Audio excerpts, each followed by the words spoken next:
Hi everyone, Jai Hind and welcome to the platform of StudyIQ IAS in English. My name is Bhanwar Singh through MXND 115th course and qualified civil services in 2012.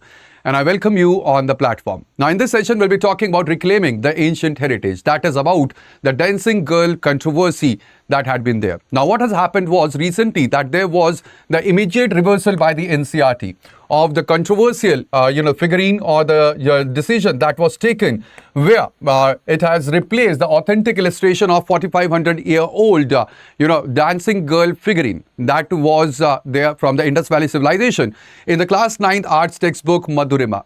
Now, over here, the altercation was initially published where there was the shade, the bare torso of the figurine. It was shaded and it was shaded from the shoulders down. And there was the artifact that was covered literally in the figure. At the same time, when it came to the notice of the historians as well as the archaeologists, they have backlashed and ultimately they have flagged the modification as the distortion of history as well as the manifestation of the misplaced Victorian prudery that was there. So initially what has happened was that Britishers, when they came to India, so they have labeled this as obscene and ultimately these were, there were the laws that were passed at that point of time, which actually they existed even after the freedom of India. Then later on what came was that the Union Ministry of Education, it stepped in and ultimately that prompted the NCERT to reverse and restore the original version of the figurine, and that is the news that you can see. Now over here it is very important when it comes to the history, the art and culture is very important for the UPSC. And when it comes to the discovery of this figurine that we are talking about, it was discovered in 1926 by the archaeologist Ernest Mackay at Mohenjodaro, which is right now located in Pakistan in Singh province. Now this figurine, it dates back to the mature Harappan phase that was nearly about 2500 BCE of the Indus Valley civilization that flourished, and it was the first modernization or the urbanization wave that you can see in India. Now the figurine is currently hosted and housed at the crown jewel of ancient metallurgy in the National Museum that is located in New Delhi. Now over here when it comes to this figurine, it is 10.5 centimeter high. And this is a bronze masterpiece that is celebrated globally as well. Now, rather than depicting the women as the standard labor or the submissive position, it displays her as the bold and self-assured stance that reflects the lively, independent as well as socially significant aspect of the Harappan urban life that we can see. Now, these are certain archaeological facts that are important. That is, when it comes to the advanced metallurgical knowledge, so this is known as Sire Purdue or the lost wax casting as well. This ancient process is still practiced in some of the parts of India, in Bengal, West Bengal, in Jharkhand and in Chhattisgarh as well in the form of Dhokra art. So you can correlate them. At the same time, when it comes to the bodily ornamentation, you can see that she is adorned with 24 to 25 bangles which are there on her left arm, and also there is a bracelet that is on her right arm, and there is also a triple pendant necklace that is there, and she is standing with her right hand that is resting on her hip. At the same time, the left leg, it is bent slightly forward and the head is tilted back in the poised way, that is the akimbo stance that is there. Now, when it comes to the social and the cultural dimension of this particular image, you can see that this is the confident akimbo posture that represents that there was a non-servient female position. Now, it challenges the modern assumptions about the ancient societies, which showed that the women occupied visible, self-assured spaces in the Harappan artistic and the ritual life as well. Now, this is also important for the aesthetic tradition because the classical Indian aesthetics, they had been celebrated or they celebrated the human form as the natural and the divine form. Now, the art historians, they point out that the ancient Indian sculpture, it holds a completely different relationship when it comes to the human body. It is free from the modern puritanical dualism that is there.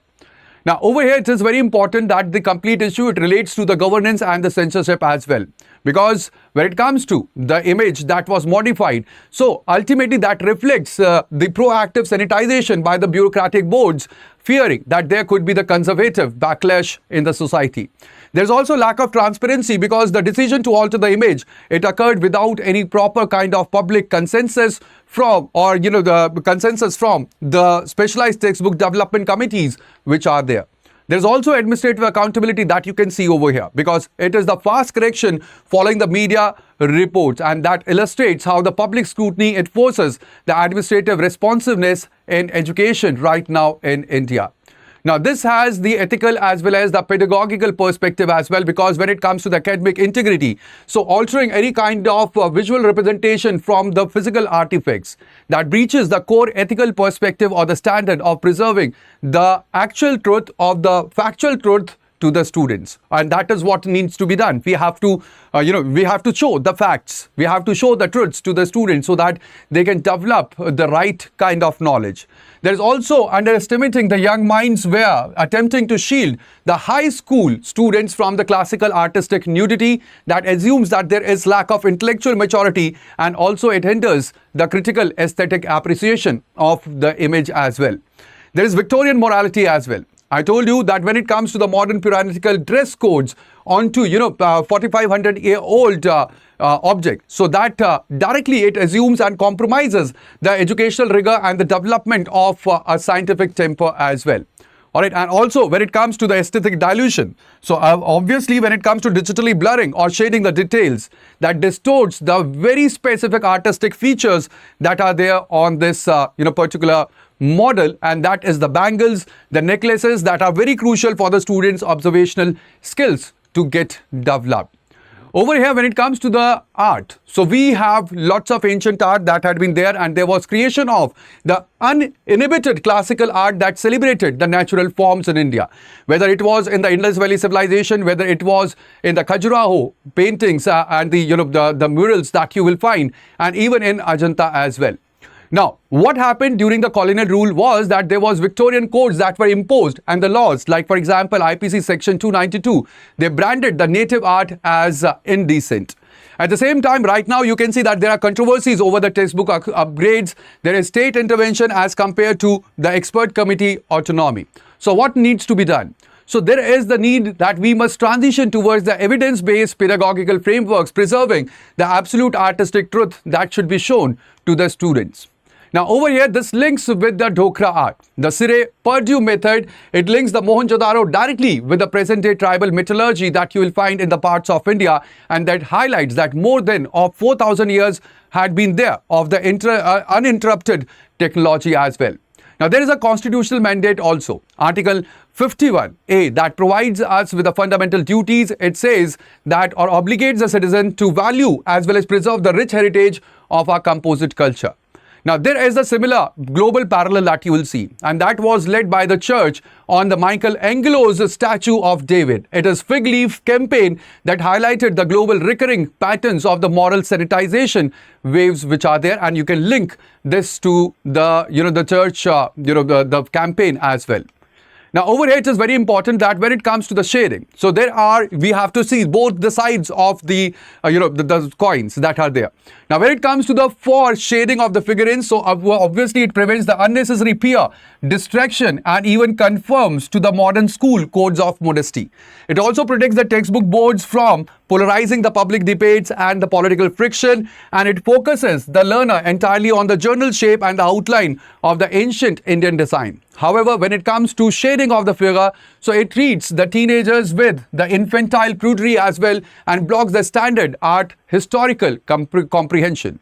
As well as it sets a dangerous precedent where the public outrage it overrides the verified academic truth and also conceals the crucial material evidence, like for example bangles and the necklaces that details the ancient trade as well as metallurgy as well. So we have to analyze both the sides of the coin and not just one side of it, because that is what UPSC demands.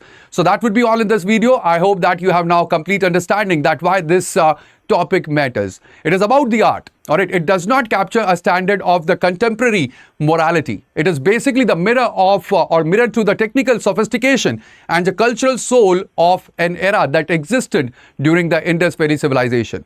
Now, to censor the dancing girl is to blind our future generation to the uninhibited brilliance of India's true past, and that is why this topic matters. Alright, so that would be all in this session, but if you are preparing for the civil services for 2027 or 2028 or for 2029, then you can enroll into the GS Foundation batches. Now, over here, we have the offer that we are giving you the 50% off, and these batches are basically modeled upon the smart architecture that is there, where you get the structured classes, you get the mentorship, the assessment, the revision, and the test as well. And over here, this is very important to note that this offer of 50% is expiring. All right, this is a limited time offer and it is expiring on 18th of June. So enroll before the 18th of June. Do not wait for the another day or another night to pass on. So that would be all. Thank you very much, guys, for joining me over here on the platform of StudyIQ IAS. I will see you in the next, but till then, please do take care of yourself. Also, do not forget to like, share and subscribe to our channel so that you do not miss any of the updates in the future. Thank you. Bye-bye. Take care and Jai Hind.